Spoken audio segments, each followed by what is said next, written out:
할렐루야, 반갑습니다. 네, 우리 저기 계신 분들에게 전하고 있습니다. 예수 잘 믿읍시다. 네,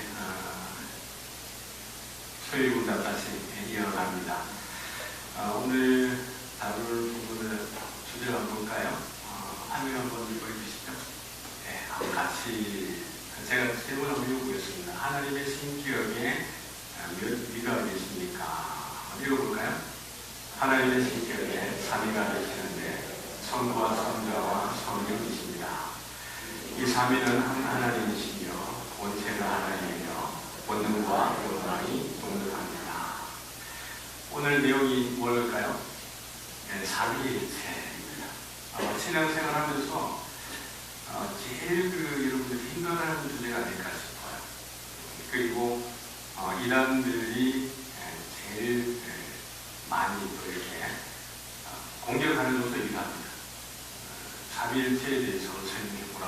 그러면은 여러분 이단 만났을 때 삼위일체를 설명할 수 있겠어요?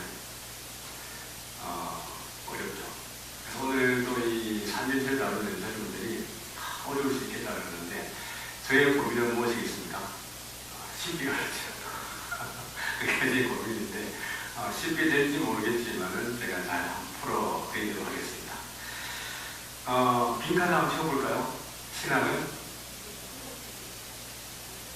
예, 우리 잊어보면 안 됩니다. 교회할 때 꼭 기억하셔야 돼요. 신앙은 뭐로 한다? 믿음으로 시작한다. 이게 여러분 우리의 대전제입니다. 이 말이 주는 의미가 무작정 맹목적으로 믿어야 한다는 뜻인가? 그럴까요?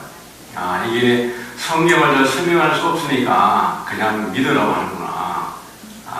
좀 설명하다 얘기하면 뭐라 그래요? 그냥 믿어. 삼위일체 설명하다가 잘 못하겠으면 뭐라 그래요? 그냥 믿어 그래요. 여러분 삼위일체 믿어줘요? 네, 막 믿어진다고 얘기하는데 믿어지는 게 흔해죠. 그리고 또 안 믿어질 수도 있는데 그게 또 현실이기도 해요. 삼위일체를 내가 어떻게 다 믿을 수 있을까? 그러나 우리가 분명한 것은 성부도 하나님이고 성자도 하나님이고 뭐죠? 성령도 하나님이라는 것에 대해서는 또 의심이 없거든요.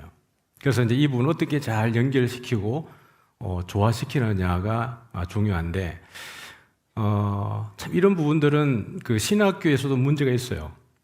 저도 이제 신학을 이렇게 했지만은 교수님들조차도 이 삼위일체에 대해서 명확하게 잘 가르쳤다고 저는 생각하지 않습니다. 교수님들도 설명하다가 뭐라 그래요? 믿어라. 이게 우리의 가장 좋은 수단이 믿어라는 거거든요. 근데 그게 과연 우리가 모르고서 이 얘기할 때는 무작정 맹목적이 되어져 버리는 겁니다. 근데 우리가 이걸 논리적으로 잘 설명을 해야 이걸 신학의 믿음을 한다라고 하는 것이 얼마나 강력한지를 알 수가 있는 거예요. 믿음은 무지성, 무논리가 아닙니다. 그냥 어떻게 보면 논리가 딸리기 때문에 어떻게 지성이 부족하기 때문에 믿으라고 하는 그런 무지성과 무논리가 아니고 무엇의 결과이죠? 하나님의 은혜의 결과이고 그 밑에 한번 읽어볼까요? 하나님을 아는 지식이 가장 고상하다. 우리가 바울이 고백한 것처럼 우리 주 그리스도 예수를 아는 지식이 가장 고상하다. 그 얘기를 하고 있는데 오늘 그 부분 내용들을 풀어가 보겠는데요.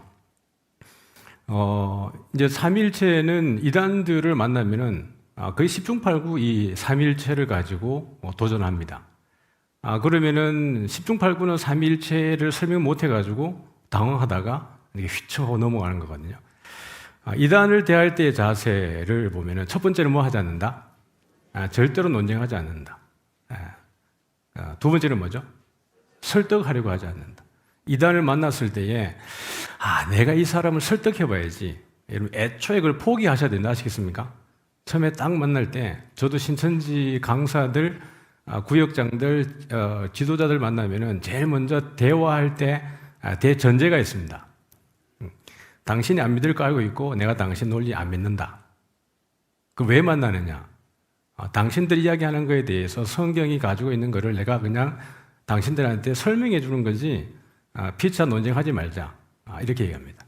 서로 언성 높이지 말자. 이렇게 얘기를 해요. 그래서 어디에 파란색 보면 뭐죠? 복음은 뭐다? 선포. 캐리그마입니다. 복음을 선포하는 거지. 복음은 막 여러분들이 물론 이제 잘 전도하기 위해서 여러분들이 그렇게 할 필요가 있지만은 기본적으로 복음은 캐리그마입니다. 상대방이 안 받아들이면 어떻게 합니까? 거기까지예요. 여러분이 더 애쓰고 설득하고 논쟁하다 보면은 싸움이 일어나게 되고 이단들이 우리에게 접근을 할 때 그들은 자기들의 프레임이 딱 있습니다. 내가 이 질문을 하게 되면은 이 친구 어떤 대답을 할 것에 대한 준비가 다 되어져 있고 거기에 부족한 게 있으면 나 어떻게 다시 질문을 하고 어떻게 공격해가지고 저 사람을 약점을 파고 들어가지고 나를 인정하게 해야지 이런 프레임이 다 있습니다. 그러니까 여러분들이 이단을 대할 때는 논쟁하지 말고 그 다음에 설득하려고 하지 않는다. 들어보고 아니면은 거기까지 다 거치는 거고 또 여러분들이 복음을 설명하는 데까지만 선포하고 거기까지 딱 멈춰야 합니다. 세 번째는 뭐죠? 신앙적 교제를 하지 않는다. 인간관계는 해야 되겠죠, 그죠? 우리가 만나면은 이제 이단에 대해서는 가족들일 수도 있잖아요. 가족들일 수도 있고 또 주변에 가까운 지인들이 있는데 뭐 다른 이단이라 그래가지고 관계 아예 끌어버릴 수 없기 때문에 일상적인 교제는 하지만은 어떤 교제는 하지 않는다? 신앙의 교제는 하지 않는다. 절대로 말씀을 나누고 어떤 신앙적인 대화는 여러분이 하지 않는 것이 여러분에게 좋습니다. 제 얘기를 꼭 여러분이 잘 들으셔야 돼요. 자신 있다고 여러분들이 훅 덤볐다가 어느 순간에 자기도 모르게 한 3개월 지나 보니까 신천지 지도자가 되어져 있네. 이러면 안 됩니다. 네. 여러분의 가정이 무너지는 겁니다. 그래서 여러분들 주변에 자녀들이나 가족들이나 늘 건강한 신앙생활 하는 건 그게 가장 행복한 겁니다. 그래서 여러분들 제가 늘 이단을 대응할 때에 제가 가지고 그들하고 대화할 때 전제입니다. 절대로 그냥 날 설득하려고 하지 마라. 나도 당신 설득하려고 하지 않겠다. 서로 다투지 말자. 그렇게 딱 하고 뭐 거기까지입니다. 그렇게 하고 당신이 안 믿을 건 내가 알고 있고 나도 당신 거 안 듣는다라는 걸 대전제로 하고 시작을 합니다. 그럼에도 불구하고 하나님이 역사하시면은 그 마음속에 생각이 날 때 그건 하나님의 영역이지 우리가 애써가지고 그렇게 하지 않아도 된다라는 것을 미리 말씀을 드립니다. 이게 삼위일체를 다루다 보니까 이걸 제가 미리 말씀을 드리는 겁니다. 이제 쭉 가보는데 삼위일체의 이제 개념을 조금 이해해 보면은 삼위가 있고 뭐가 있죠? 일체가 있습니다. 그러면 여기 뭐 어려운 글자 있지만 그래도 한글로 되어 있는 헬라 한번 읽어볼까요? 휘포스타시스라고 되어져 있고 그 밑에는요 우시아라고 되어져 있습니다. 뭐 자꾸 이제 보다 보면 익숙해지고 여러분들이 한 번 듣고 삼일체를 다 이해한다 그러면은 여러분이 저희들보다 더 나은 겁니다. 그렇기 때문에 한번 보시고 또 영상 또 보시고 또 보시면서 이 단어들이 여러분의 입에도 있고 눈에도 있고 귀에도 잘 들리면 더 좋겠죠. 위라고 하는 거 다시 한번 읽어볼까요? 히포스타시스. 헬라가 읽혀지는 분들은 그냥 원문을 읽으시면 됩니다. 두 번째는 체는 뭐죠? 우시아라고 하는 겁니다. 위라고 하는 거에 보면은 히포스타시스지만 우리가 한문의 위자라고 하는 거를 의미들 이렇게 보면은 첫 번째는 어떤 의미가 있죠? 자리, 위치, 삼위할 때 위가 갖는 의미가 또 지위, 신분이라고 하는 이 위자 한문 자체가 가지고 있는 의미가 이런 위자가 있습니다. 세 번째는 뭐죠? 독립된 존재로서의 위격, 위치, 지위 이런 게 있다라는 겁니다. 그 삼위일체, 그 삼위일체의 의미가 뭔지를 조금 더 우리가 이해하기 위해서 이런 한문으로 우리가 되어져 있기 때문에 이 한문의 의미들도 좀 보고 지나가는 겁니다. 체라고 하는 거는 우리가 보면은 우리가 이 한문이 제일 우리 눈에 많이 들어오는 게 뭐냐 그러면은 몸체죠, 몸이라고 하는 거. 그러니까 삼위일체에 대해서 가장 이게 오해하게 되는 게 이게 한문이다 보니까 자꾸 이게 한문을 풀라 그래요. 한 몸에 어떻게 뭐가 있다? 새 위격이 있다 이렇게 되는 거예요. 그러다 보니까 이게 뭐가 나오냐 그러면 양태론 이런 데서 나오는 겁니다. 예를 들면 뭐 한 몸인데 내가 교회에서는 아버지고 교회에서는 목사고 교회에서 아버지 아니고 교회에서는 목사고 집에 가면 아버지고 또 남편이고 몸은 하나인데 그냥 기능적으로 세 가지니까 이게 삼위일체구나. 이걸 한문의 채자를 몸으로 봐버리니까 이런 오해가 생기는 거거든요. 양태론이 물론 이제 뭐 우리나라에서 양태론이 생긴 건 아니지만 우리가 양태론을 쉽게 받아들이는 이 중에 한 가지가 바로 그런 것들이라는 거예요. 근데 체라고 하는 단어 속에 보면은 몸, 신체, 수족, 모양, 형상, 용모 이런 뜻도 있지만 두 번째 뭐가 있죠? 본질, 실체라고 하는 의미도 있는 것입니다. 그 다음에 이제 세 번째 뭐죠? 체계, 조직 이런 의미겠는데 이런 먼저 의미들을 좀 보고 노란색 글자들의 의미들에 좀 집중하면서 지나가 보도록 하겠습니다. 그래서 이제 삼위니까요. 삼위. 그 노란 글자 한번 뒤에 읽어볼까요? 시작. 독립된 새 위격이다. 각 위. 앞에서 우리가 봤는데, 쭉 가서 봤는데, 위 그랬으니까 독립된 존재로서의 위격이지만 독립된 존재로서의 지위 또는 그 자리 이런 부분이 있다는 겁니다. 그 다음에 우시아 같은 체 같은 경우에는 본질, 실체라고 이야기를 했어요. 그래서 보니까 독립된 새 위격이라고 이야기했는데 여러분들이 좀 입에 익숙하게 하기 위해서 다시 한번 헬라어를 읽어보시겠습니까?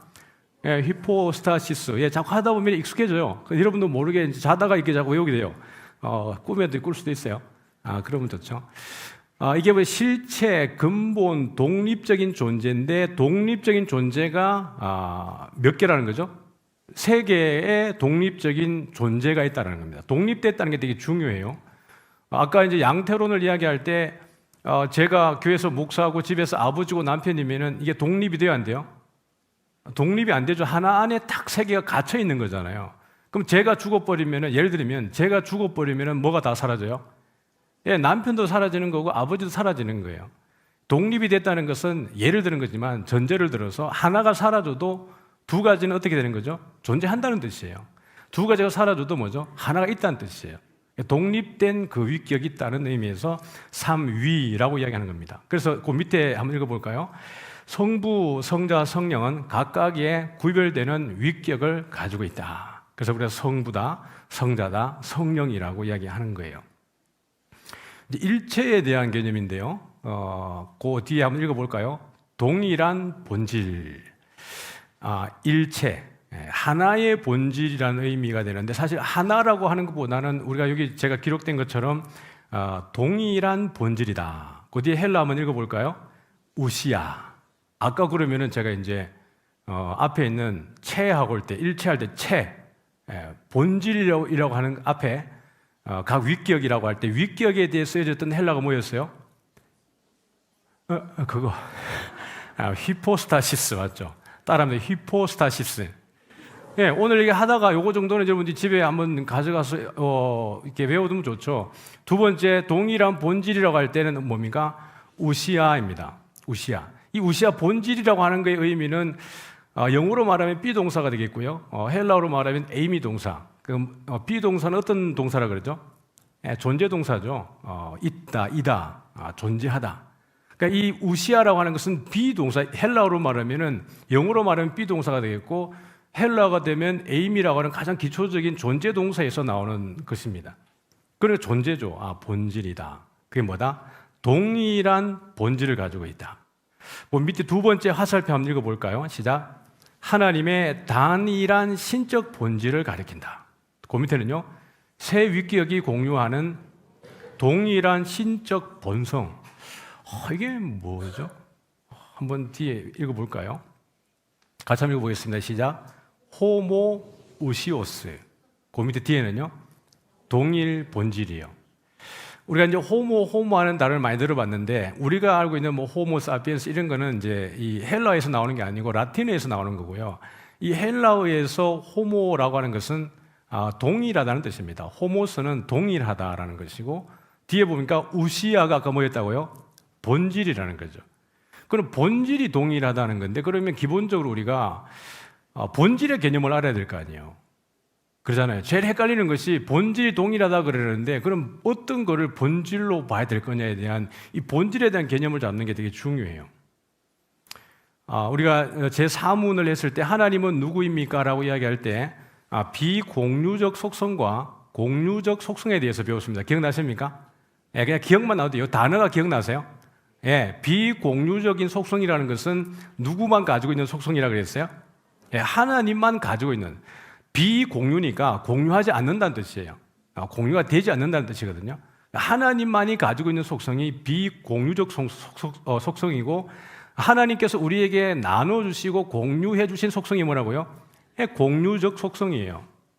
그럼 이 본질이 동일한 본질을 가지고 있다라고 이야기했을 때에 성부, 성자, 성령은 비공유적 속성에서 동일하다는 뜻입니다. 그럼 그것이 무엇이었어요? 밑에 보니까 뭐죠? 편재성, 자존성, 불변성, 영원성, 단일성, 무한성에 대해서 차별이 있다는 거예요? 없다는 거예요? 예, 차별이 없다는 거예요. 어렵다고 하는 것 같은데, 예. 생각보다 어렵진 않죠? 성부도 어디든지 계시고 자존하시고, 그 다음에 변하지 않으시고 영원하시고 유일하시고 무한하시고, 성자도 성령도 어떠하다는 겁니까? 동일하다는 거예요. 만약 여기에서 차이가 생겨버렸어요. 여기에서 예를 들면은 성령은 무한하잖아요. 예를 들면은 성자가 영원하잖아요. 이 본질을 같이 공유하지 못한다 그러면은 동일 본질이에요, 아니에요? 동일 본질이 안 되는 거예요. 그러면은 삼위일체가 안 돼 버리는 겁니다. 이해되셨어요? 제가 이제 조금 더 쉽게 이해하기 위해서 그냥 개념상 이해입니다. 이걸 여기다 대보면 안 되고, 제가 이제 신천지하고 이야기할 때 동일 본질을 이야기할 때 그냥 이렇게 그냥 쉽게 설명을 해요. 사람이 엄마가 아이를 낳으면은 제가 그래요. 이 낳은 아이는 개냐 사람이냐 이렇게 물어봐요. 그러면 엄마가 아이를 낳으면은 엄마가 사람이면은 태어난 아이도 뭐예요? 사람이에요. 근데 만약에 개가 아이를 낳았어요. 그럼 뭐예요? 개요, 개. 근데 엄마가 사람인데 아이를 낳았는데 개가 태어나요? 안 태어난다니까요. 그러니까 제가 쉽게 설명하기 위해서 그렇게 하는 거예요. 그러니까 하나님이 성부, 성자, 성령이 가지고 있는 이 비공유적 속성에서 뭐 하다는 겁니까? 차별이 없고 동일하다는 이야기예요. 이해되셨죠? 네, 제가 설명 잘한 것 같아요. 맞죠? 그래서 우리가 아까 하나님의 위격에는 무엇이 있습니까? 라고 이야기할 때 답이 뭐였냐 그러면 같이 읽겠습니다. 하나님의 신격에 삼위가 계시는데 성부와 성자와 성령이십니다. 이 삼위는 한 하나님이시며 본질이 하나이며 권능과 영광이 동등합니다. 본질이 하나라고 이야기하는 것은 우리가 숫자적 개념으로 하나가 아니고요. 하나라는 말은 동일하다는 뜻입니다. 여기에서 개념을 잘 정리하셔야 돼요. 삼위일체라고 이야기할 때 일이라고 하는 것이 하나라는 개념이 아니고 어떤 개념이에요? 동일하다는 개념이에요. 그래서 동일 본질이라고 하는 거예요. 그러니까 본질이 하나라고 하는 것하고 본질이 동일하다고 하는 것이 똑같은 의미거든요. 근데 우리가 그냥 이 신학적 개념이 익숙한 사람에게는 하나와 동등하다는 것을 그냥 이퀄할 수 있겠지만은 이 개념이 약한 사람한테는 그냥 본질이 하나 그러면은 숫자적 개념으로 하나로 보는 거예요. 그게 하나가 아니고 뭐라고요? 동등의 개념을 이야기하는 거예요. same이라 same. 똑같은 본질을 갖는다. 권능에도 차이가 있어요, 없어요? 권능에도 차이가 없어요. 영광의 차이가 있어요, 없어요? 없다고요. 이게 동일 본질의 개념입니다. 이해하셨죠? 설명 잘한 것 같아요. 혹시나 이해 안 되면은 이 영상을 여러분 다시 돌려보면 돼요. 아시겠죠? 한 번만에 다 이해할 수는 없어요. 그 다음에 이제 정리해보면은 삼위일체 그랬는데 다시 삼위는 뭐라고요? 독립된 새 위격이에요. 자, 이제 한번 헬라어 다시 읽어봅니다. 시작. 히포스타시스. 이제 익숙해졌어요. 맞아. 처음에는 좀 낯설었는데 몇 번 입으로 해보니까 조금 쉬워졌어요. 일체라는 건 뭐라고요? 동일 본질. 거기다가 그냥 형용사로 동일한 본질 이렇게 돼요. 동일 본질. 헬라어로 한번 읽어볼까요? 우시아예요. 삼일체라는 말이 왜 나왔냐 그러면은 325년 니케아 공의회에서 이 문제가 다루어졌죠. 예수님의 신성의 문제. 인성과 신성의 문제를 다루면서 이 부분이 삼위일체 교리가 나오게 되었는데 삼위일체를 이제 한문으로 가져왔지만은 이 갑바도기아 교부들이 이걸 어떻게 정리했냐 그러면은 여기에 이제 저 한글로만 한번 읽어볼까요? 한 우시아의 새 히포스타 위에는 히포스타시스라고 그랬는데 세이스가 돼 있어요. 이게 복수여서 그래요. 그러니까 한 우시아니까 우시아가 괄호 안에 보니까 뭐였다고요? 본질이에요. 하나의 본질. 그럼 아까 제가 말씀드린 대로 하나라고 이야기하는 것은 어떤 의미라고 그랬죠? 동일한 본질이라고 그랬잖아요. 본질은 동일하고 위격은 몇 개라고요? 3개. 이거를 한문으로 정리해 보니까 뭐였어요? 예, 삼위일체예요. 이게 삼위일체가 된 거예요. 한번 읽어보겠습니다. 시작. 삼위일체 교리의 핵심 용어입니다. 그러니까 우시아와 휘포스타시스는 여러분들이 이제 염두에 두면은 삼위일체의 개념이 우시아 그러면은 본질. 우시아가 좀 여러분 어렵다 생각하면 그냥 비동사를 생각하세요. 비동사, 이다, 있다, 존재하다. 그러니까 본질, 있는 것의 시작, 그러니까 기본적으로 있는 것에 대한 본질 이렇게 생각하시고, 그 다음에 휘포스타시스는 좀 어려워도 그냥 위격, 자리, 위치 이렇게 정도 생각하면 되겠죠. 그래서 삼위일체 교리의 핵심적인 용어입니다. 그 밑에 한번 읽어볼까요? 삼위일체의 하나됨과 구별됨을 동시에 설명하는 중요한 신학적인 용어입니다. 한 하나님이시잖아요. 그죠? 성부, 성자, 성령이 한 하나님 맞죠? 예, 하나됨이잖아요. 이걸 말하는 것이 우시아, 본질에 있어서 동일하다. 그 다음에 구별에 대한 것을 이야기하고 있거든요. 뭐죠? 시작. 왜? 휘포스타시스예요. 위격이 구별되어 있다. 각각 개별적으로 분명한 위치가 있으시다. 이 의미를 이야기하는 겁니다. 자, 그럼 이제 삼위일체에 대한 개념은 정리되셨습니까? 됐다고 얘기해 주시면 좋은데. 예, 이해가 됐어요. 삼위가 뭐라고요? 세 가지의 위격이 있는데 그 위격은 각각이 구별이 돼요, 안 돼요? 각각이 구별이 돼요. 그런 일은 있을 수도 없지만 그냥 예를 들어 보면은 성부가 아니 계셔도 성자와 성령이 계셔요, 아니 계세요? 계셔요. 그런 일 절대 없지만 성부와 성자가 아니 계셔도 성령은 계셔요, 안 계세요? 예, 계셔야 돼요. 예. 구별된 실체가 있다는 얘기를 하는 거예요. 실체에 대한 이야기예요. 예. 물론 이제 이건 제가 말씀드렸지만 이런 일은 있을 수 자체가 없어요. 그러나 여러분의 개념적 이해를 드리기 위해서 설명을 해드린 겁니다. 자, 그럼 이제부터 조금 더 쉽게 들어가서, 그러면은 성경 안에 삼위일체라고 하는 단어는 없었는데 그럼 왜 삼위일체라는 말이 생겼느냐? 이것은 이단들의 출현 때문에 그래요. 초대교회 당시에 그러면은 예수님 시대에 삼위일체를 말할 필요가 있었을까요? 없었을까요? 없으니까 안 쓰는 거예요. 예수님이 하나님이시고 그 부분에 대해서 누구도 이의를 제기하지 않았기 때문에 삼위일체라는 말 자체가 필요가 없는 거예요. 교리가 왜 생기냐 그러면은 이단들의 출현 때문에 그래요. 그러다 보면 그 교리를 만들기 위해서 교리적 용어들이 생기는 거예요. 삼위일체라는 게 성경에 없는데 왜 쓰느냐 이런 말을 하는 사람들이 있죠. 여러분은 대화를 잘 안 하시네요. 예, 저는 이단들하고 만나다 보면 이단들이 그런 질문을 꼭 해요. 성경에 삼위일체가 어디 있습니까? 이런 질문을 해요. 그러면 참 그 사람들이 무식한 거거든요. 그러면은 여러분 조각목이라고 하는 게 성경에 있어요, 없어요? 성경에 조각목 있어요, 없어요? 조각목 있어요. 감람나무 있어요, 없어요? 그거 어디에서 나온 이야기들이에요? 다 중국어에서 온 얘기들이에요. 예. 조각목이 원래 여러분 그 성경에는 한문으로 조각나무가 아니에요. 번역하다 보니까 이것을 중국 사람들이 성경을 번역해야 되는데 어떻게 이 나무를 시띠나무를 이렇게 설명을 할 수 있을까라고 고민해 보니까 그 시띠나무하고 중국에 있는 이 조각목하고 생긴 게 비슷해요. 번역하다 보니까 조각목이 된 거예요. 감람이라고 하는 게 여러분 있어요? 성경에는 올리브예요. 올리브를 설명하다 보니까 중국에 가장 이렇게 잘 볼 수 있는 게 감람 열매예요. 감람이라고 하는 게. 그런 사람들이 삼위일체가 성경에 없는데 왜 삼위일체를 단어 써요? 라고 묻는 것은 그런 무지를 그냥 드러내는 것 뿐이에요. 여러분들이 그런 개념들을 잘 알고 있으면 좀 유리하죠. 그러면 성경에는 이 삼위 하나님의 공적 사역이 있느냐? 예, 있어요. 한번 보도록 하죠. 같이 한번 읽어보겠습니다. 시작. 태초에 하나님이 천지를 창조하시니라. 예, 하나님이라고 하는 이 엘로힘 자체가 복수형이에요.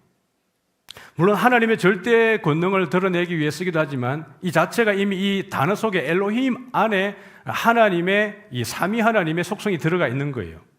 그런데 하나님은 엘로힘은 복수명사인데 이 천지를 창조하시니라고 하는 이 동사는 어떤 동사라고요? 단수 동사예요. 이게 뭐냐면 삼위 하나님의 공적 사역, 그 사역이 하나라고 하는 것을 의미하기 위해서 이렇게 사용하고 있는 예를 볼 수가 있는 겁니다. 자, 2절 한번 읽어볼까요? 땅이 혼돈하고 공허하며 흑암이 깊음 위에 있고 하나님의 영은 수면 위에 운행하시니라. 그러니까 그러니까 성령이 처음에 하나님이 천지를 창조하셨던 태초부터 어떻게 합니까? 성령님께서 계셨다는 것을 보여주고 있어요. 자, 요한복음이거든요. 같이 한번 읽어보죠. 시작. 태초에 말씀이 계시니라. 이 말씀이 하나님과 함께 계셨으니 이 말씀은 곧 하나님이시니라. 그가 태초에 하나님과 함께 계셨고 만물이 그로 말미암아 지은 바 되었으니 지은 것이 하나도 그가 없이는 된 것이 없느니라. 태초에 누가 계셨다고요? 하나님이. 태초에 천지를 지은 게 누구였어요? 하나님이 지으셨어요. 근데 요한복음 1장에 딱 가보면은 제가 괄호 1, 괄호 2, 괄호 3을 해놨잖아요.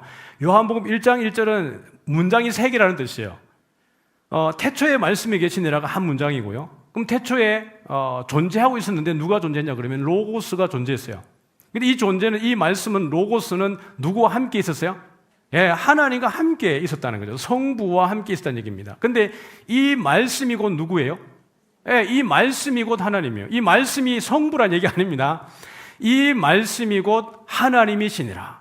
하나님이라고 하는 이 본질 속에 계신 거예요. 누가요? 로고스가. 그러면은 성부라고 하는 신적 본질이 있고 그 말씀 로고스가 있었는데 성부와 함께 계셨는데 이 로고스의 본질이 뭐라고요? 예, 하나님이라고 하는 신적 본질 안에 포함이 되어 있단 말이에요. 이해되셨습니까?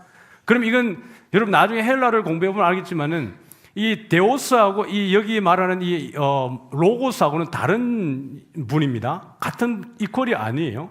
근데 이 로고스가 2절에 보니까 태초에 하나님과 함께 계셨고 3절에 뭐라 그랬어요?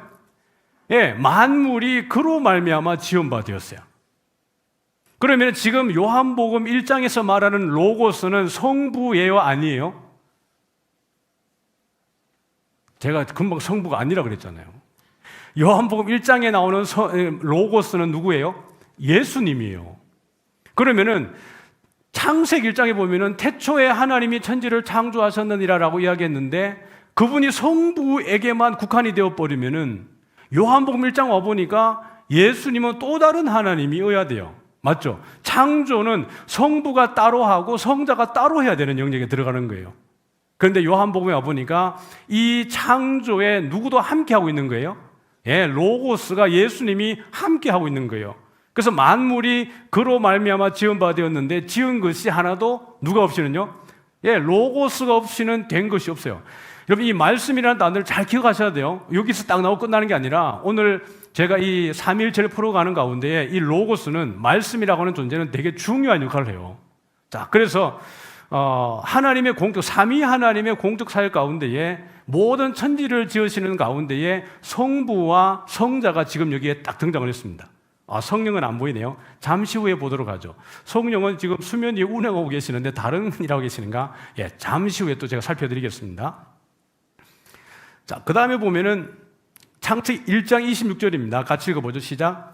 하나님이 이르시되 우리의 형상을 따라 우리의 모양대로 우리가 사람을 만들고 그들로 바다의 물고기와 하늘의 새와 가축과 온 땅과 땅에 기는 모든 것을 다스리게 하자 하시고, 여기 우리가 세 번이 등장합니다.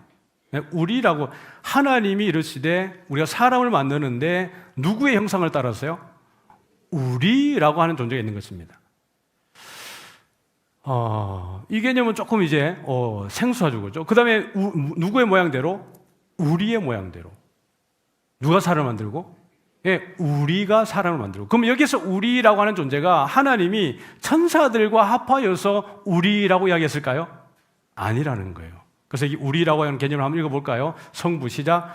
성부, 성자, 성령의 내적 교제와 협의를 나타내는 표현이다. 삼위 하나님의 내적 교제, 거의 코이노니아, 우리 안에서라고 이야기하는 걸 보게 됩니다. 여기에서 우리의 형상을 따라 우리의 모양대로 우리가 사람을 만들고 라고 이야기했을 때 이 형상과 모양 속에 무엇이 있는 것입니까? 하나님의 속성들을 공유해 주시는 것이 있는 것입니다. 하나님만이 가지고 있는 속성이 있지만은 하나님이 그 속성을 나누어 주시는 것 가운데에 형상과 모양이라고 있는 것이에요. 이게 성부, 성자, 성령의 신적 본질입니다. 되게 중요한 이제 세 번째 타이틀이 나왔는데 제목 한번 읽어볼까요? 성령의 발출, 뭐죠? 나오심이요. 발출이라는 단어를 들어보셨어요? 안 들어봤죠? 발출을 거꾸로 하면 출발. 성령의 출발 이렇게 하면 될 텐데 왜 성령의 발출이라고 했을까요? 이게 신학적 용어예요. 그 뒤에 제가 슬레이시하고 난 다음에 나온 단어가 뭐죠? 나오심. 그러니까 나오심이라고 여러분이 해석하시면 그냥 돼요. 성령의 나오심. 그러면은 이제 성자의 또 이렇게 나심에 대한 이야기도 하겠지만은 그러면 동일 본질이 있는데 성부와 성자와 성령이 도대체 어떤 의미에서의 본질이 같다는 얘기야. 이제 이게 궁금해지지 않습니까? 본질이 같다는 것은 여러분 아까 이제 이해했습니다. 맞죠? 비공유적 속성에서 그러면은 하나님만이 가지고 있는 그 권능과 능력에 대해서 동일하다. 거기에 차별이 없다. 신적 권능이 동일하다는 건데 그러면은 그 동일하다는 근거를 어디에서 찾을 거냐라는 것입니다. 그러잖아요. 그러면은 성자도 모든 만물을 지으셨고 성령도 모든 만물을 지으셨는데 그러면은 이 본질이 동일하려 그러면은 뭔가 이 같은 것에 포함이 되어져 있어야 될 거 아니에요. 카테고리가 같아야 될 거 아니에요. 그잖아요. 예를 들면은 아까 제가 사람이 아이를 놓으면은 개가 아니고 사람이다라고 하는 이야기를 여기 대입시키지 말라고 이야기했냐 그러면은 그러면 사람과 사람이 다 똑같은 DNA를 가지고 있어요? 다르잖아요. 사람이라고 하는 큰 카테고리는 같지만은 각각 개별적으로 보면 달라요. 예를 들면 누구에게서 태어나냐에 따라 달라지는 거니까요. 예를 들면 그냥 가족도 다르지만 그래도 조금 더 그 부분을 확장시켜 보면은 저희 집에서 태어난 아이들은 조금 더 저희의 모든 그 혈통을 가지고 태어나는 거겠죠. 그러나 다른 목사님 집에 태어난 아이와 저희 아이가 같은 라인일 수는 없잖아요. 그러면 이게 동일 본질이라고 하기에는 또 달라지는 거거든요. 그런데 그러면 성령과 성자가 동일 본질을 가지기 위해서는 같은 카테고리 안에 있어야 될 거 아니에요. 이걸 말해주는 게 뭐냐 그러면은 발출이라는 것입니다. 성령은 그러면 어떻게 나오시게 됐는가? 성령의 존재의 출발은 뭐냐라는 겁니다. 그걸 이제 한번 보도록 하죠. 요한복음 15장 26절인데요. 같이 한번 읽어보죠. 시작. 내가 아버지께로부터 너에게 보낼 보혜사 곧 아버지께로부터 나오시는 진리의 성령이 오실 때에 그가 나를 증언하실 것이요. 제가 올라오기 전까지도 이 원문을 따로 떼가지고 PPT 한 페이지를 만들었다가 지웠어요. 왜 만들었다 지웠냐 그러면은 어차피 여러분 이해 못 하실 텐데 괜히 이거 막 시간만 보낼 것 같아가지고 그냥 진짜 그냥 썼다가 그냥 지웠어요. 그러니까 제가 이거 조금 더 설명해 드리려고요. 성령의 어떻게 출발, 성령의 시작, 성령의 나오심은 도대체 그 근거가 어디냐라는 것인데 이 본문은 정말 중요한 본문이에요. 자, 내가라고 해요. 여기서 내가는 누굴까요? 예수님이요. 예수님이 아버지께로부터 누구에게 보내요? 너희에게 보낼 보혜사요. 그러면 성령의 출발에 성령의 나오시는 시작의 그 과정이 누구를 통해서 했어요? 예수님이요. 예수님으로부터 누구에게서 나와요? 아버지로부터 너희에게 보낼 보혜사예요.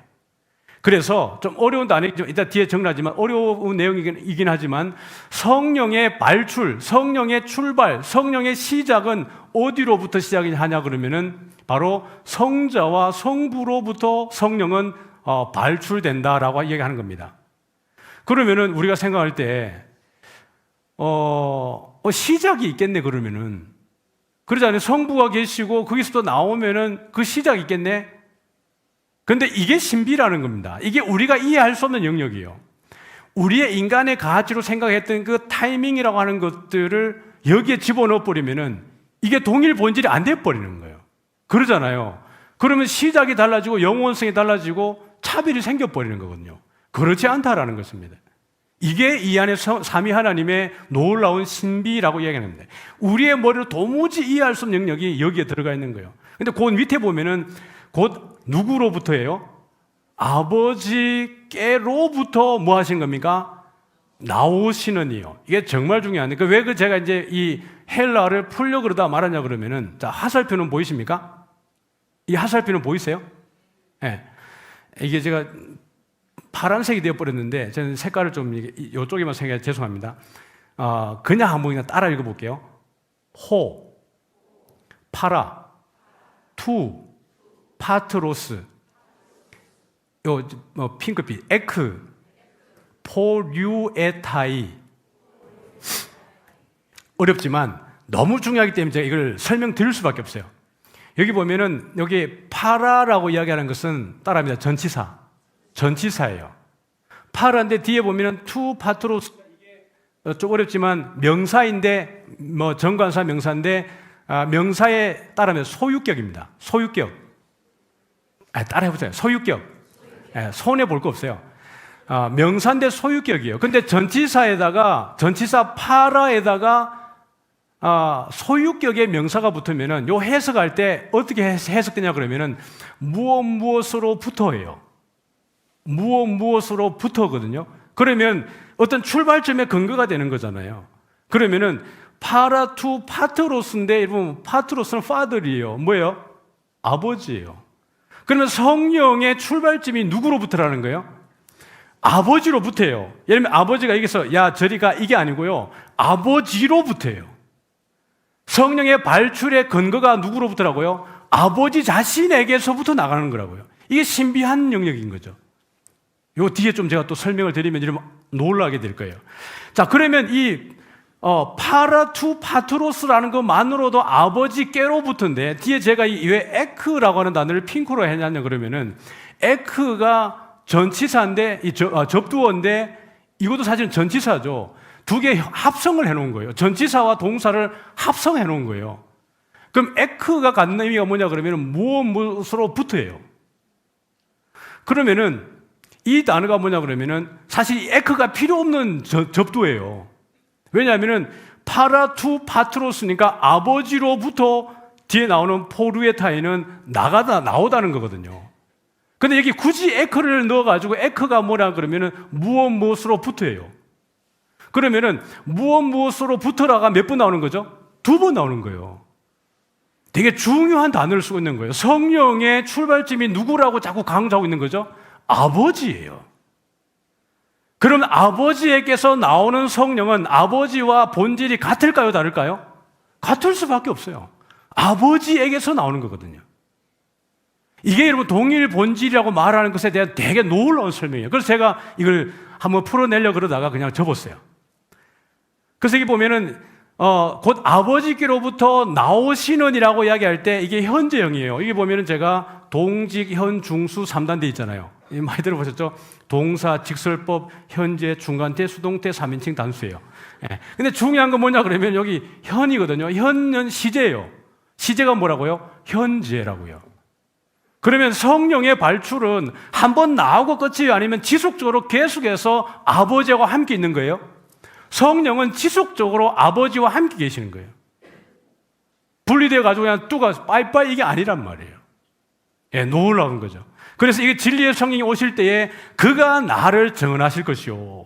성령께서 역할도 우리 예수님을 증거하고, 그래서 여러분 우리가 예수님이 아니고서는 우리가 예수님을 주라 부를 수 있어요, 없어요? 성령이 아니고서는 예수를 주라 부를 수 없다 그랬어요. 맞죠? 그러면 성령의 역할은 우리를 누구에게 인도하는 거죠? 예수님에게로 인도하는 거예요.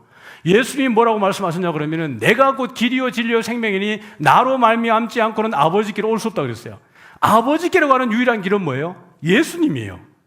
그러니 삼위 하나님의 공적 사역을 통하여서 우리가 누구에게로 가는 거죠? 아버지에게로 가는 것이고 하나님의 자녀가 되는 것이에요.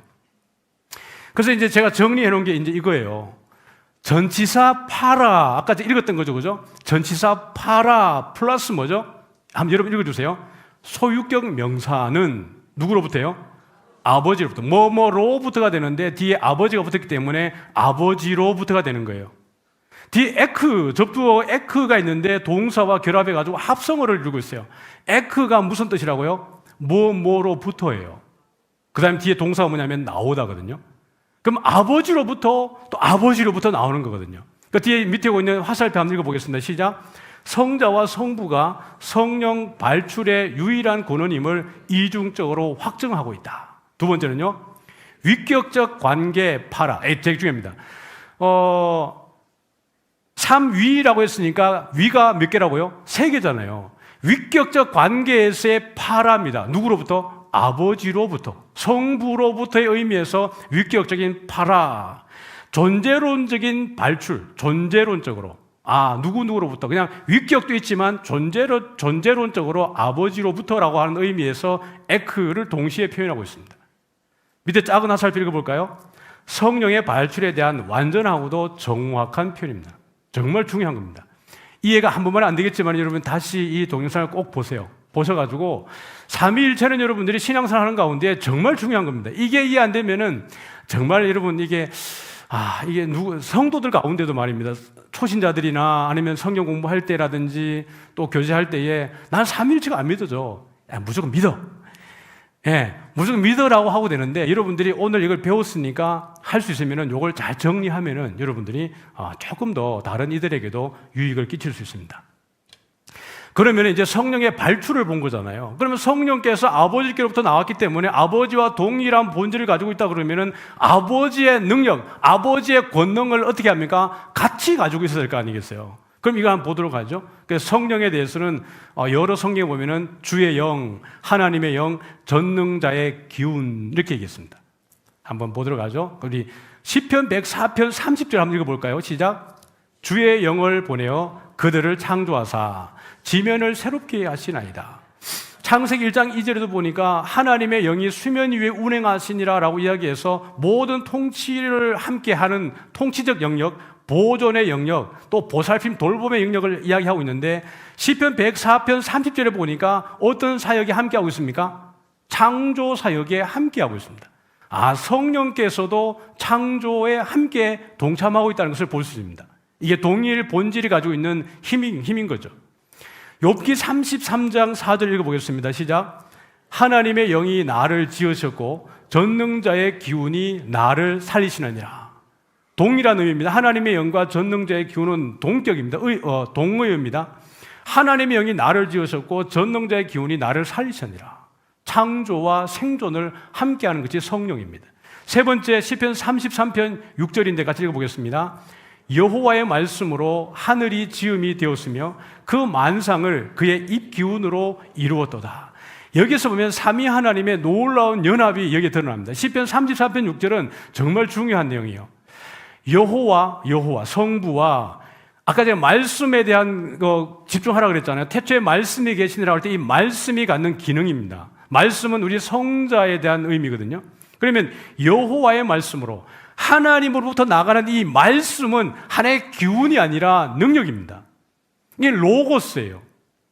하나님으로부터 로고스가 나가고 그의 입 기운으로 만상을 이루었다라고 이야기하는 거죠. 그러니까 성부, 성자, 성령이 함께 공적으로 모든 만물을 창조하고 만물을 다스리고 통치한다라는 개념입니다. 그러니 우리 요한복음 15장에 있는 26절에 있는 성령의 발출에 대한 개념이 이해가 되어지고 나면은 성령이 우리가 생각하는 것처럼 그냥 영적 좋은 에너지, 성령 충만 그러면 우리가 감동적인 감정적 충만함 이런 정도로 생각하는 경향이 있지 않습니까? 여러분들 성령 그러면은 성령을 솔직히 성자와 성부와 조금 더 여러분 격을 다르게 보는 경향이 있어요, 없어요? 있잖아요. 그렇지 않습니다. 성령은 동일하게 성자와 성부와 동일하게 하나님인 줄 믿습니다. 본질이 같아요. 그런데 우리는 성령을 자꾸 뭔가 우리를 부리는 수단으로 쓰려고 하는 경향이 없지 않아 있거든요. 성부와 성자는 막 존귀하게 기면서 성령은 우리 안에 막 이렇게 낮게 성령이 충만하게 임하소서 떠나지 마소서 그러면서 어떻게 보면 기운처럼 이 근영이 아닙니다. 성령은 동일하게 하나님이십니다. 자, 같이 한번 읽어볼까요? 만물의 기원과 지속적 생존은 삼중적 원인에서 비롯됐다. 삼중적 원인이 뭐예요? 성부, 성자, 성령이에요. 모든 만물은 삼위 하나님에 의해서 그 원인을 가지고 있습니다. 그 밑에 한번 읽어보죠. 창조와 보존 사역은 말씀뿐만 아니라 하나님의 영을 통해서도 수립되었다. 그 얘기를 하고 있는 겁니다. 오늘 시간이 조금 가도 여러분 이렇게 요건 다 맞추고 가야 되니까요. 그냥 포기하고 밥은 그냥 가셔도 돼요. 아시겠죠? 자, 우리 오늘 답입니다. 같이 한번 읽어볼까요? 다시 한번 읽어볼게요. 시작. 하나님의 신격에 삼위가 계시는데 성부와 성자와 성령이십니다. 이 삼위는 하나님이시며 본질이 하나이며 권능과 영광이 동등합니다. 왜 자꾸 이걸 띄워주냐 그러면은 여러분들이 같이 연결하라고요. 이 개념과 분리하지 말고 성령이 왜 동일 본질이고 삼위 하나님에 속하는지를 자꾸 새기라고 제가 이 답을 계속 중간중간 띄워드리는 겁니다. 자, 이제 성자의 나심이죠. 그러면 성령의 발출은 이제 이해됐습니다. 이해되셨죠? 예, 이해됐습니다. 예. 모르시면 이제 영상 보세요. 아시겠죠? 성령의 발출은 아버지께로부터 나왔기 때문에 아버지와 동일 본질이에요. 그러면은 성자는 어떤 의미에서의 성부와 동일 본질이 되어지는 걸까요? 그러면은 성령과 동일한 원인을 갖게 된다 그러면은 성령과 성자도 동일 본질이 되어집니까? 예, 그렇죠. 성령이 성부로부터 나왔기 때문에 그 본질이 동일하다 그러면은 만약에 성자가 성령과 동일한 원인을 갖게 된다 그러면은 성자와 성령의 본질도 동일해지는 겁니다.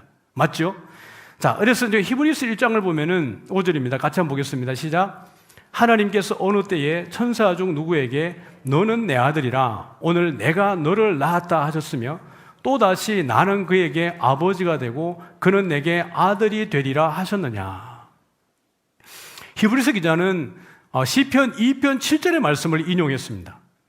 그러니까 여러분 구약에 있는 모든 글들이 예수님 말씀하시고 바울도 그 얘기했지만은 모세 글과 선지자와 다윗의 글 시편의 글들이 예수님에 대한 내용이라고 이야기하는 것은 이 시편의 기자들이 예언자적인 그 감동으로 그 글들을 썼는데 이게 예수님에 대한 것인지 아니면 신약의 때에 이루어지는 것인지는 무엇을 보고 아냐 그러면은 성경의 저자들이 구약을 어떻게 해석하는지에 따라서 해석이 되어지는 겁니다. 예수님이 구약을 어떻게 해석하는지를 보면 구약의 기록의 목적이 보여지는 거예요. 시편 2편 7편을 그냥 독립적으로 딱 봐버리면은 그냥 이 누군가가 이야기하기를 너는 내 아들이라 내가 너를 낳았다라고 하는 인간의 편에서 해석할 수 있겠지만은 결국 메시아는 히브리서 기자는 이것이 사람에게 기록된 것이 아니라 오시는 메시아에 대한 예언적 메시지라는 것을 우리에게 보여주고 있는 거죠. 그러면서 히브리서 저자는 말하기를 하나님께서 어느 때에 천사 중 누구에게 이렇게 얘기합니다. 그 얘기는 어느 천사에게도 이런 말을 한 적은 없다는 얘기를 하기 위해서 이 얘기를 하는 거예요. 그러면서 어느 때에 천사 중 누구에게 너는 내 아들이라고 말한 적이 있느냐? 없다는 얘기예요. 오늘 내가 너를 낳았다라고 말한 적이 있느냐? 없다는 얘기예요. 그러면 예수님의 출발, 예수님의 나심은 누구로부터예요? 아버지께로부터예요. 누가 낳았어요? 아버지가 낳은 거예요. 우리가 생각하는 개념으로 출산을 생각하면 안 돼요. 이게 아까 제가 말씀드린 것처럼 이게 신비의 영역입니다. 우리의 지능과 우리의 지혜가 다다를 수 없는 영역이에요. 하나님께서 그 아들을 낳으셨으면은 아까 제가 말씀드렸잖아요. 그래서 아까 제가 엄마가 사람인데 그 아이를 낳으면은 이 낳음을 받은 아이는 뭐라고요? 사람이라고요. 만약에 아버지가 여기에서 아들을 낳았으면은 이 태어난 아들은 아버지와 본질이 같아요, 달라요? 같아요. 같은 동일한 본질을 갖는 거예요. 그럼 제가 말씀드린 것처럼 성령께서도 그 출발이 누구로부터였어요? 아버지로부터였어요. 성자가 누구로부터예요? 아버지로부터 나온 거예요. 그러면은 성자와 성령은 성부와 본질이 같아요, 달라요? 본질이 같아요. 동일한 본질이에요. 그러면 동일한 본질에서 나온 성자와 성령은 본질이 같아요, 달라요? 같아요. 이게 동일 본질인 겁니다. 만약에 성령이 성부로부터 나오고 성자가 성령으로부터 나오면은 이게 본질이 같아야 달라요? 같다고 장담은 못해요, 그죠? 그래도 뭐 같을 수 있지만. 그러나 이것이 성부로부터 나왔기 때문에 본질이 동일해지는 거예요. 이 놀라운 거죠? 자, 그래서 한번 보면은 같이 한번 보겠습니다. 시작. 메시아의 신적 본성을 드러내는 대표적인 구절입니다. 예수님에 대한 얘기요. 그 다음에 시작. 오늘 여기 보면 너는 내 아들이라 오늘 내가 너를 낳았다라고 하는 이 오늘의 의미인데 같이 시작. 영원한 현재를 의미한 성자의 영원한 출생을 가리킵니다. 예, 성자의 나심의 근거를 보여주고 있는 거거든요. 세 번째 시작. 성자는 아버지와 동일한 본질을 공유했습니다. 예, 마찬가지. 아까 성령에도 마찬가지입니다. 그 다음 네 번째요. 이는 피조물의 창조와는 본질적으로 다릅니다. 아리우스가 이야기하기를 성자는 먼저 나셨다라고 골로새서 1장에 보면은 그 아들이 먼저 모든 만물보다 먼저 나셨다라고 이야기하니까 먼저 태어난 피조물의 영역에다가 예수님을 넣어버리려고 그랬어요. 그래서 여러분 아리우스의 이단이 나오는 겁니다. 그건 나중에 좀 다룰 기회 있으면 다루지만, 그러나 우리 예수님은 이 피조물에 태어난 것과는 다르고 누구에게서 나오셨기 때문에 그렇습니까? 아버지에게서부터 나오셨기 때문에 그렇습니다. 다섯 번째는요, 성자의 나심은 영원부터 영원까지의 사건이다. 이건 하나님이 태초부터 영원 전부터 계셨던 그 영원의 범주 안에서 함께 계신 거예요. 그래서 이건 우리의 머리로 아까 말씀드린 것처럼 성령이 성부로부터 나셨으니까 어떤 출발점이 있겠네. 여러분, 그건 우리의 개념하고는 다른 영역이에요. 영원이라고 하는 시간 속에서. 그래서 성부와 성자와 성령은 늘 함께 있고 하나이시고 동일한 본질을 갖는다. 그 의미에서 삼위일체가 되는 겁니다. 근데 성자의 나심과 동일 본질, 아까 성령의 발출과 동일 본질을 했는데 이제는 성자의 나심과 동일 본질을 한번 나눠보도록 하죠. 자, 같이 한번 요한복음 1장 14절입니다. 같이 읽어보죠. 말씀이 육신이 되어 우리 가운데 거하심에 우리가 그의 영광을 보니 아버지의 독생자의 영광이요 은혜와 진리가 충만하더라. 말씀은 로고스는 예수님이라 그랬어요. 하나님이신 그 인자가 육신이 되었다라는 얘기입니다. 우리를 위해서 이 땅에 오신 거예요. 18절 말씀 읽어볼까요? 시작. 본래 하나님을 본 사람이 없으되 아버지 품속에 있는 독생하신 하나님이 나타내셨느니라. 진짜 중요한 거거든요. 그러니까 예수님의 시작이 왜 없는지를 설명을 드릴게요. 이 태어나셨다는 걸 아까 우리가 인간적인 개념으로 우리의 범주 안에서 태어난다는 걸 생각하지 말라 그랬잖아요. 본래 하나님을 본 사람이 없으되 아버지 품속에 어떠하다고요? 있는이에요. 이건 현재 분사예요. 그러면은 성자는 처음부터 누구에게 있었어요? 아버지 품속에 계속 있었어요. 근데 아버지 품속에 계속해서 존재했기 때문에 이 성자의 시작은 우리가 알아요, 몰라요? 몰라요. 아버지의 존재와 동일하게 성자는 계신 거예요. 그 다음에 독생하신 하나님이 그랬어요.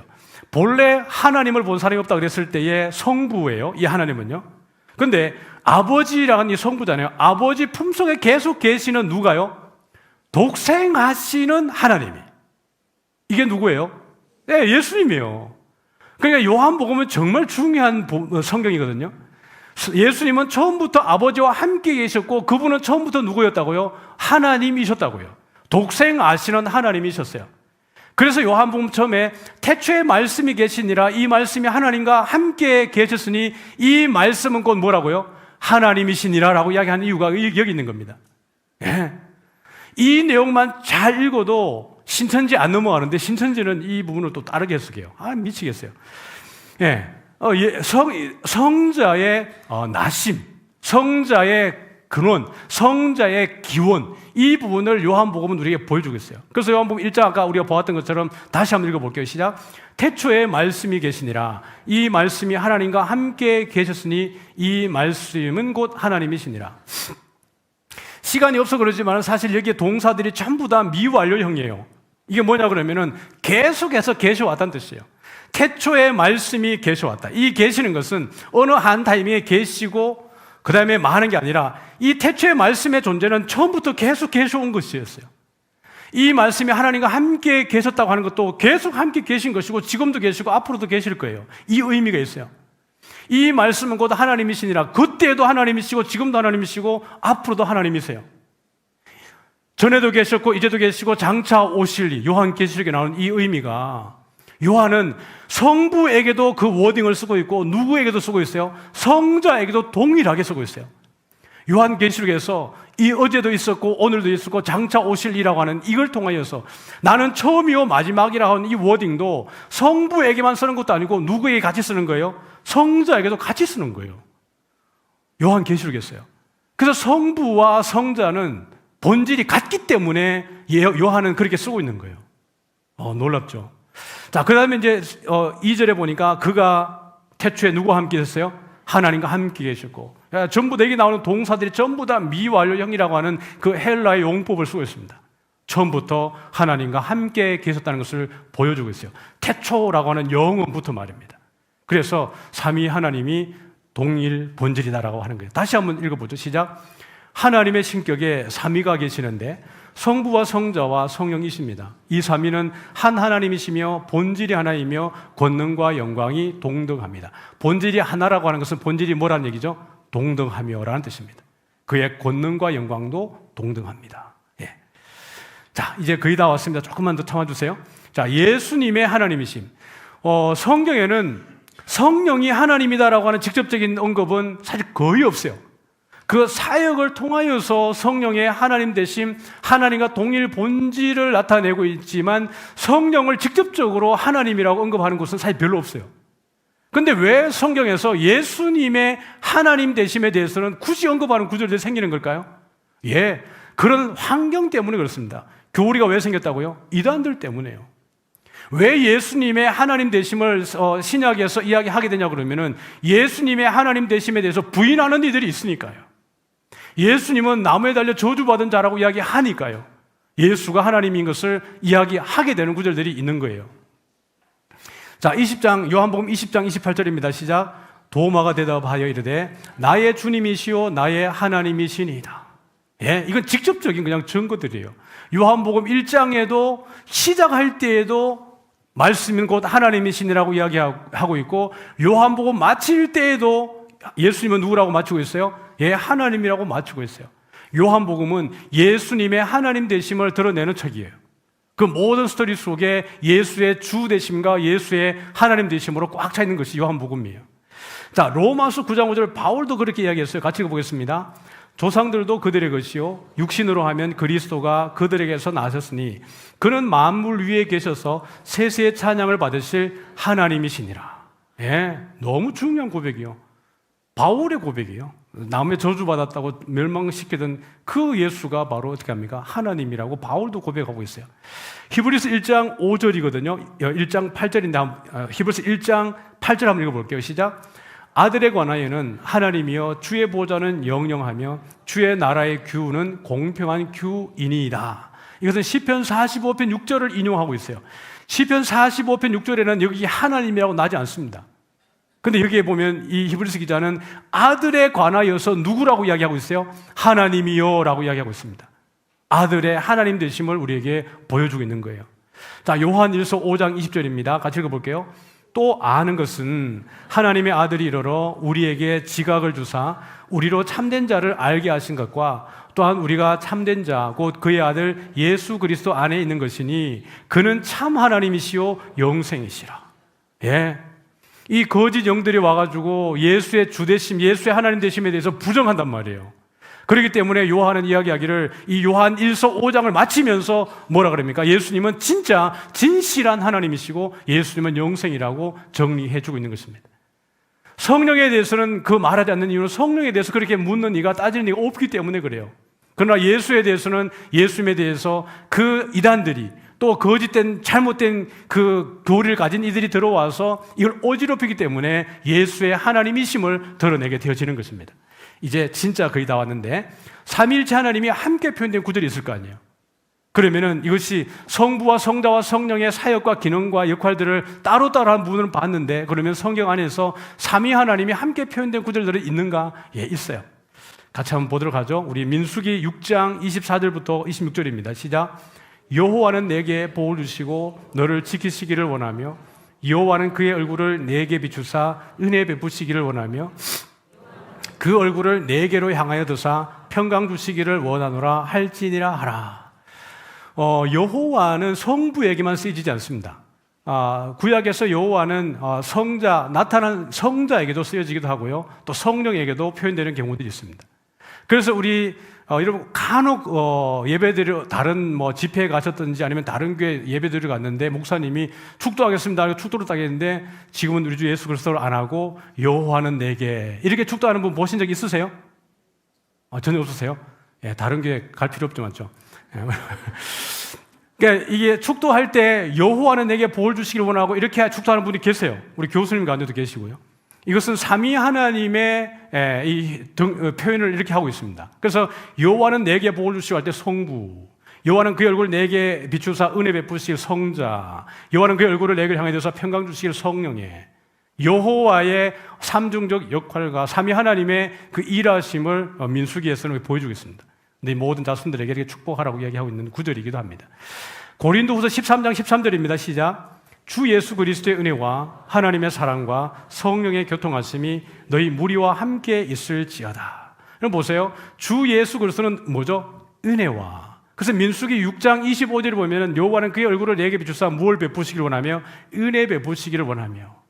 여러분 성령께서 우리 가운데 하시는 게 무엇입니까? 화목과 하나됨입니다. 삼위 하나님에서 성령의 역할이 무엇입니까? 성령의 교통하심이. 삼위 하나님의 교제 방식, 그 다음에 우리와 하나님 사이의 교통의 역할, 이것이 바로 우리 성부, 성자, 성령의 하나됨입니다.